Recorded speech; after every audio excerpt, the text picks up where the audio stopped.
Hey, everybody, welcome back to another episode of the Nonprofit Show. As our executive producer, Kevin Pace, reminded us in the green room, what do you get when you have a McDonald and a Patrick coming together on St. Patrick's Day? Woo! This is gonna be a barn burner of a show, right, Kay? I love it. Well, we're going to be talking about nonprofit cause marketing. Shoot, we should have been thinking about like green beer companies that are in cause marketing and stuff. I'm sure there's some out there, but we didn't. We didn't Yeah. think that. But anyway, this is a serious topic because it's something that's really a huge opportunity for so many. And I couldn't think of anybody better than Kay McDonald to talk to us about this, the founder and CEO of Charity Charms. And we're delighted that you're going to share with us about Thank how we you. can engage with this. Thank you. We have amazing partners that are with us day in and day out, and they include Bloomerang, American Nonprofit Academy, Staffing Boutique, Your Part-Time Controller, Third Sector Company, JMT Consulting, and Fundraisers Friday. I'm Julia C. Patrick, CEO of the American Nonprofit Academy. And yes, I still sound like a 2-pack a day smoker, but I am not, just getting over a cold. And so you'll have to bear with me as I kind of hack my way through this. But Kay McDonald, you've been a friend of mine for a long time, so you're going to give me some grace. I just know. Yes, and I applaud you for soldiering on. It's not that tough. But hey, talk to us about Charity Charms because it's such an innovative company. You do such beautiful, beautiful work, so well branded, so consistent. Talk to us about the trajectory of your organization and what you do. Sure. Well, Charity Charms was founded in 2004 by me. I saw a need in the market for nonprofits to have a vehicle that branded them and also tied them in with the people that supported them. The premise of Charity Charms is we take the charity's logo and we turn it into a beautiful charm. We also do other items, keychains, all kinds of things. And then we help the charity use the item to engage their supporters. And one of the key things about Charity Charms that we have always done as our premise is we encourage the charity to align with a corporation to underwrite their program, because part of the programs that we do include the branding of the company that's supporting the charm project. And then it can be done through not only just the carding that's on the item, sometimes we can actually include the company's logo on the other side. And then we oftentimes do complete marketing programs for them through social media and blogging and podcasts. So we call it cause marketing. There's an updated term called purpose branding. I love that. Yeah, and to me it just makes sense because not only does the nonprofit benefit, the business benefits, and then the people that are wearing the charms are, your little voice to the community. When people say, "What's that?" They've got their charity charm on, and they talk about the nonprofit and oftentimes the business as well, and how they acquired their charm. Yeah. I think as a business owner, we're always looking for ways that we can align ourselves to things that we believe in, but Yes. things that also reflect positively on us. And Yes. when I think about Charity Charms, talk to us about some of the more interesting partnerships that you've had, because they're not the usual suspects. I mean, you've had banks, you've had financial institutions. Yes. I mean, it's not limited to just say pharmaceutical companies Right. tagged to, a medicine used in a specific disease, right? Right. Oh, no. So, for example, I always encourage my charities to go out and align with a company that might have something that has to do with their cause. I'll hold up one. We did a whole campaign called Key to Strength, and we engaged the charity to align with a corporation to underwrite their program. And then, as I talked before, we did like a whole big PR and social media campaign. Key to Strength, here's an example. There's the special card This was for a charity here in Phoenix called the Sojourner Center, and we have their charm right there. It was underwritten by Arizona Facial Plastics, who is a plastic surgeon company, but they also help victims of domestic violence.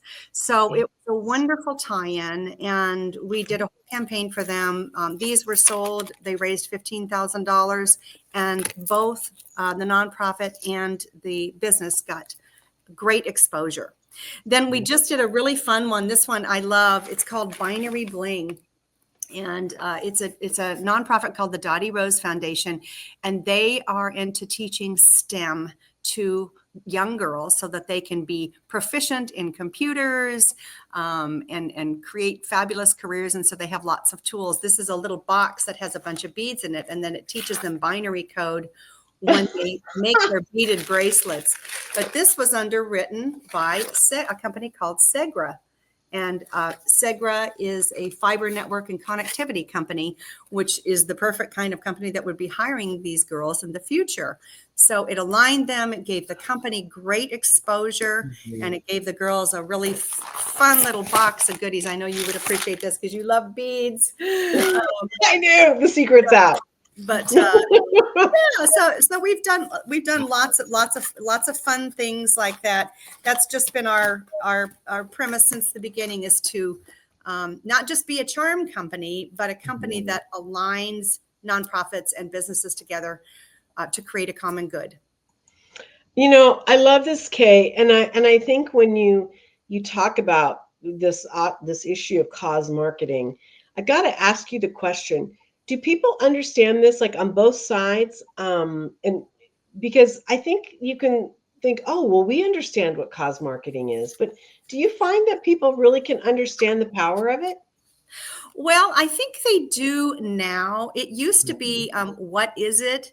Now it's why aren't you doing it, or what are you doing? What is your, branding message? What are you doing to support causes?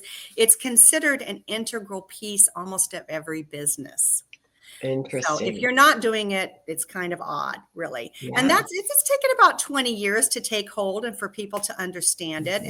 And originally it was cause marketing, and it was very innovative. In fact, I'm not sure if you know Carol Cohn, but she's considered the queen of cause marketing, and kind of started the whole thing. She's been on my podcast, and maybe she should be on yours. But yeah, she's really into what she's kind of iterated. The next step is purpose branding.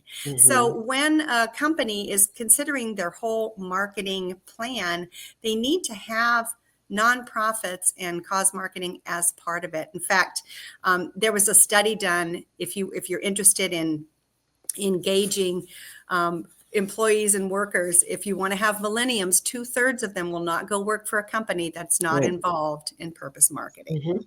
Right. So, we're hearing that more and more about these next gen staff members and leaders, that they want to know what the social responsibility issue is of an organization and where they're working. And it's a huge issue. It's right up there with salary and vacation time. They want to know where you are aligning yourself. So yes, I appreciate that. So let's move into then the next aspect. I mean, because you bring something up. We know kind of like how a nonprofit can benefit, but let's talk a little bit more about that for-profit business. What does that look like, and what should they be thinking about in terms of building their brand? Well, I think for-profits definitely want to convey to the community and the people that they serve, all their stakeholders, that they have a heart, and that they're interested in doing good for the community. It's one of those things that's just become one of the factors that you incorporate into your marketing plan. And it also, I think, is wonderful when a company gets really involved with the nonprofit that they're working with. A lot of times they can go have their employees go volunteer with the nonprofit, which makes a huge impact and is actually wonderful interaction, because they all really get to know each other, both the nonprofit and the business. And a lot of good things can come out of that. Exposure, understanding, and additional campaigns and support. Not only just financial. I mean, financial is important because obviously nonprofits are nonprofits, and they do expect and need support, financial support from businesses and other income streams. But there's so much more than just the financial part. So, Kay, when you think about this, and let's talk about now the nonprofit. Do you sense that the nonprofit aspect is actually more valuable than like moving away from what the financial impact is, but that connectivity and that branding and that brand promise more so than how much money you're going to raise, or how do you kind of value that? What's more important, the brand awareness or the money, or does it work hand in hand? I do think it works hand in hand. I truly do. But I think the fact that now companies are considering it one of the most important factors in their marketing plans versus before it was kind of misunderstood and a stepchild. So more attention is being given to it by corporations, and that's just a really huge advance. And I think also nonprofits are learning how to cultivate those companies and how to give them value for their support in recognition, not only thank yous and things like that, but when you integrate all of this into your brand, your messaging about your brand, it creates a cohesion for both. Yeah, I love that comment. I think that's really smart. And I think that's, if you can understand that as a nonprofit, wow, you can be a much better partner to your for-profit, right? I mean, Yes. That's like a pretty important thing. Let's move into the nitty-gritty of some of this, and that's contracts, expectations, management. I mean, this is a hard sell for some nonprofits because they don't really even understand what the for-profit partner is looking for. Right. And I'm wondering what you see in terms of documentation or memos of understanding. Is there such a thing, or do you recommend it? Well, I always recommend it. I Okay. think anything that is loosey-goosey, you're going to run into problems. I think you need to define what your purpose is, why you're doing it together. You need to define what the roles are, what the nonprofit expects from the business and what the business expects from the nonprofit. So that's, I think you need to do timelines. You need to have a marketing plan. And you need to understand the finances. Are we doing this to raise funds? Are we doing this to engage both audiences? What's our outcome? And then clearly define it in a document. It doesn't have to necessarily be a big legal document, but just a memorandum of understanding. The larger the project, they might want to include, legal counsel for that. But it depends on the project. Like you may have a one-day project, like a McDonald's McHappy Day. Yeah, exactly. Yeah. Right. Or you may have a huge ongoing project like Patagonia, and many, many companies do 1% for the 1% for the planet, 1% for the planet, which is actually a great program that any company can go in and do. They can go in and they can support the charities that they want to support. And then that's kind of an instant cause marketing, purpose branding program that they can do. But that's something that's ongoing. Like you put that on your website and you are a partner, like Patagonia is their partner and they have been forever. Yeah, I think that's really interesting. I think that's a smart way to go. I also think too that for somebody who doesn't understand this, and I'm talking more from the point of view for the nonprofit, that memo of understanding probably is going to help them. And I love that you said the timeline. I hadn't thought of that, Kay. That's really smart. Well, anytime you want to do a project, you've got to lay out all the steps, okay, what is the name of the program? What colors are we doing? What symbols are we doing? Who's our audience? What's our focus? What, for the nonprofit, how big is your audience? For the business, how big is your audience? How are we going to engage them and put them together? It has to be all mapped out, or might not be successful. And you want to, if you're going to put the time and effort into it, you want to guarantee success. So what I hear you saying is that it's equal parts the for-profit and the nonprofit, that they're going to be, it's not just, oh yeah, the for-profit's going to fund this and okay, go out there nonprofit and sell it or push it. You're Right. really looking for a partnership so that both entities, or all entities, I should say, are promoting this. Yes. And then there are outside companies that will do this. For example, Charity Charms, when we did our Key to Strength campaign, we were the initiator of the campaign. We did the whole framework, and then we engaged the charity and helped them engage their business partner and we put the whole thing together, orchestrated it, and managed it.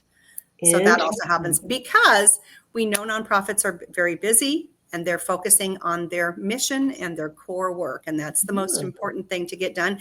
And of course, businesses are busy too. So to have a company come in and just kind of say, hey, here's a great little plan that can benefit both of you. Let's see if we can make this happen. It was very successful. It was lots of fun to do.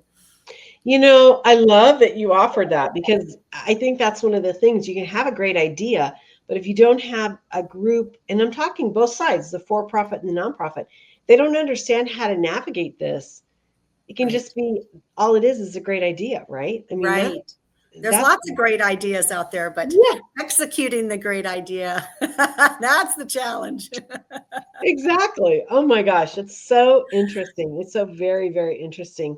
So let's talk about how long this works. And the reason why I asked this question is I'm thinking of Yoplait yogurt and Ambassador Nancy Brinker, who put that deal together with in honor of her sister, Susan G. Komen, who died of breast cancer. And then they did all of these other things, but they really did, the pink foil cap for Yoplait yogurt. I mean, I think people, specifically women, shopping in their local supermarkets, they gravitated towards that Yoplait yogurt because of the Komen connection and all that.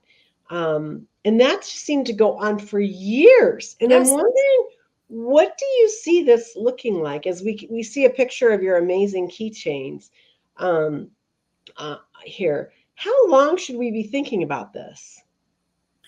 Well, I think it kind of depends on the charity, because charities and nonprofits, I like to call them, and businesses, we all ebb and flow. Like we may have a really great branding promise and idea for 2025, but then we want to come up with something new in 2026. I think you have to keep reinventing yourself to keep engaging your current people and also new supporters. So it really depends, I think, on the amount of time and effort that has gone into the campaign.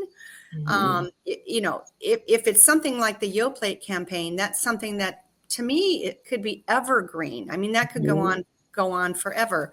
A lot of things that the American Heart Association did, they teamed up with Carol Cohn in the beginning and really, integrated it throughout all of their marketing. They're some of the first ones to do the little pins and the, the keychains, all the stuff. And it's ongoing. I'm finding too, which is very interesting, as I've now been in the business for 21 years, that a lot of entities rebrand. So they may have a logo and colors and keywords, and then totally rebrand in 5 or 10 years. So, you're going to, when you rebrand, that's the perfect time to integrate and initiate a new purpose branding campaign.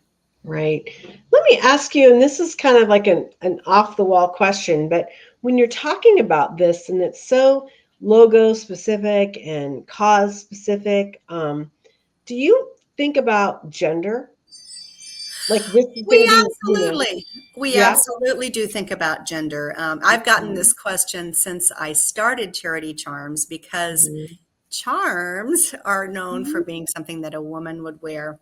Mm-hmm. So, and part of the reason why we started Charity Charms is that we felt that the women were being neglected. There were hats, there were Mm-hmm. pens, there were notebooks, there were water bottles, backpacks, all geared more towards men or the unisex community. And we felt that there needed to be a whole genre of products that engaged the women, because with many charities, women are the prime factor, especially if it's a women geared charity. We of course do have items for men. We like the keychains that you showed. We tie in the color and the logo, and then men can attach them to their backpack or whatever. We have a unisex bracelet that's our most popular bracelet. That's a tiny little beaded bracelet with a small charm.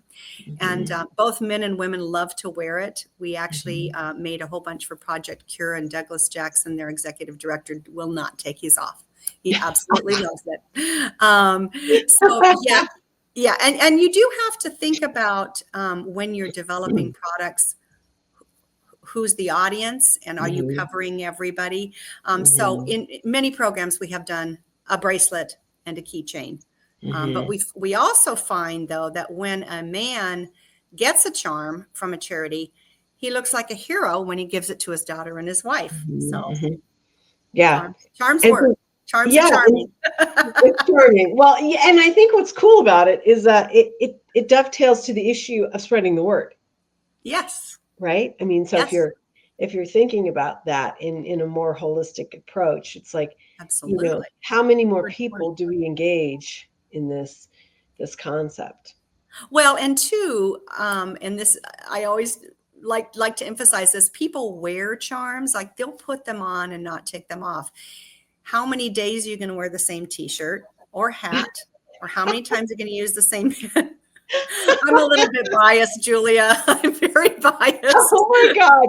Okay, that's hilarious, but it's true. I love that you said that. Oh my God. It is. Like I Best Friends Animal Society is one of our largest clients, and I have all kinds of t-shirts from them. I have their coffee cups and everything, and I wear them and drink out of them whenever I can, but nobody sees me drinking the coffee cup, and they might not see me in that t-shirt. So oh my I would have gosh, the charm on.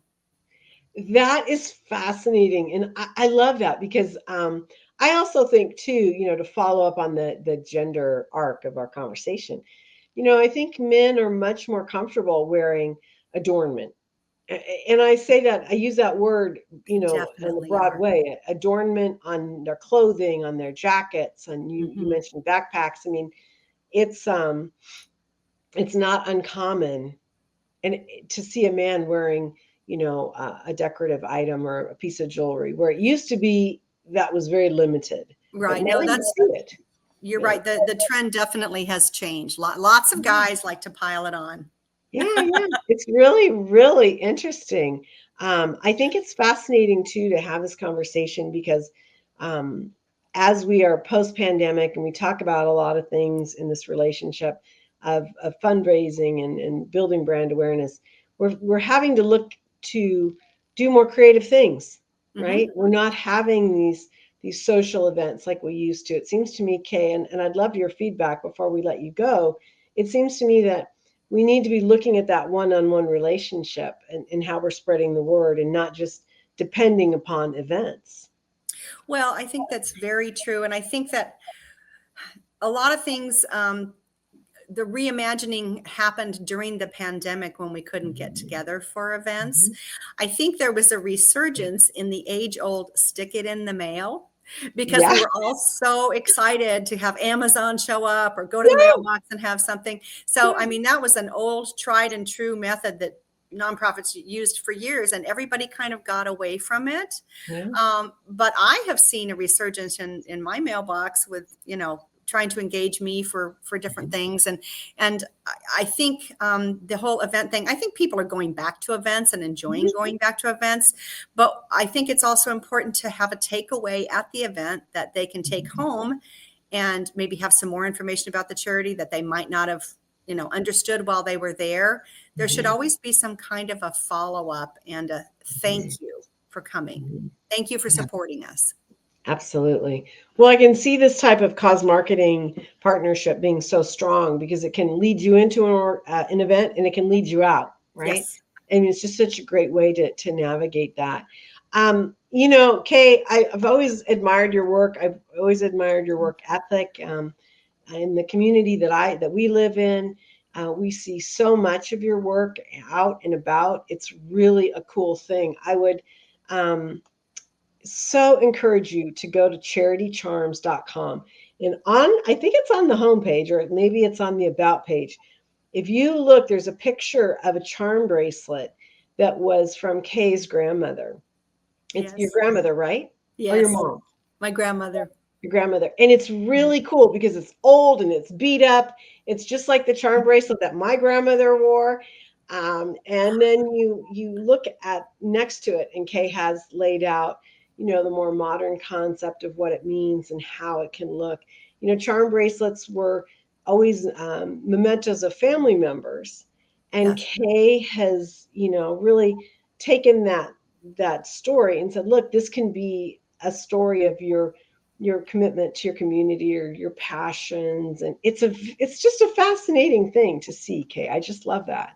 Well, one of my most favorite things in the world, you wrote an article about me when I first started, and you said that the charms were tiny soldiers of support that people could wear to show that they supported a charity. And that's always stuck with me. I just loved it. Oh my God, you have a good memory, my friend. Well, it had impact. Well, good. No, but I think it's really true because you can be standing in line at the supermarket or whatever, and you can see somebody or the keychain that had that they have Charity Charms keychain, and it's really cool things to see. I mean, I really appreciate that. So check out Kay McDonald. She's the CEO and founder of Charity Charms, charitycharms.com. Kay, you have done some really interesting podcasting work, and we don't have much time, but I'd love for you to talk to us about that before we let you go. Yeah. So during the pandemic, when things were very slow, I was like, how am I going to stay in touch with my customers and what am I going to do? And so I just dabbled and started a podcast. But I loved it so much. I was able to go in and talk to my customers, see how they were doing, what they were doing to fare and get through this. And then I was able to share those stories through the podcast. And it was just a really wonderful project that I was telling Julia I need to update a little bit and get back after that a little bit. It also resulted in a book that you can buy on Amazon. So I basically took each of my people that I interviewed, and if they did not have their own logo charm, we determined what their favorite symbol was in their life, because we not only do the logo charms at Charity Charms, but we tie in symbols, butterflies, hearts, all the things that people love, that signify important things in their lives. And yeah, so that was a fun project. It's an ongoing project, and you can actually buy the book on Amazon. The Power I of love it. Charms. The Power of Charms. It's really great. And I think what's fascinating about those podcasts, Kay, is you get to hear from these decision makers and these leaders, and to really listen to their lessons, how they've pivoted, pandemic or not, just how they lead. And it's really been fascinating. So you can find more about that on charitycharms.com. Again, Kay McDonald, CEO and founder of Charity Charms. Thank you, my friend. Thank you, and happy St. Patrick's Day. Oh my goodness, that's right. My namesake day. Gotta say, oh, I love it. Kevin just turned it to Thank green. you, Kevin. That's great. Wow, he is like sharp. Kevin, you're gonna get a I don't know. You're gonna get some sort of green treat today. I can just tell at lunch. Use a shamrock cookie or something. Yeah. Wow, I'm impressed. Well, hey, I'm also impressed by all the people that support us day in and day out. We're coming upon 1,300 episodes, starting our 6th year of broadcasting next week. And we are here because we have partnerships that believe in our cause. And they include Bloomerang, American Nonprofit Academy, Staffing Boutique, JMT Consulting, Third Sector Company, Your Part-Time Controller, and Fundraisers Friday. These are the folks that join us day in and day out. Kay McDonald, you are a champion to so many in the sector. Thank you so much, my friend. Thank you, Julia. Have a great day. We'll see you back here. And as we end each and every episode, we want to remind you to stay well so you can do well.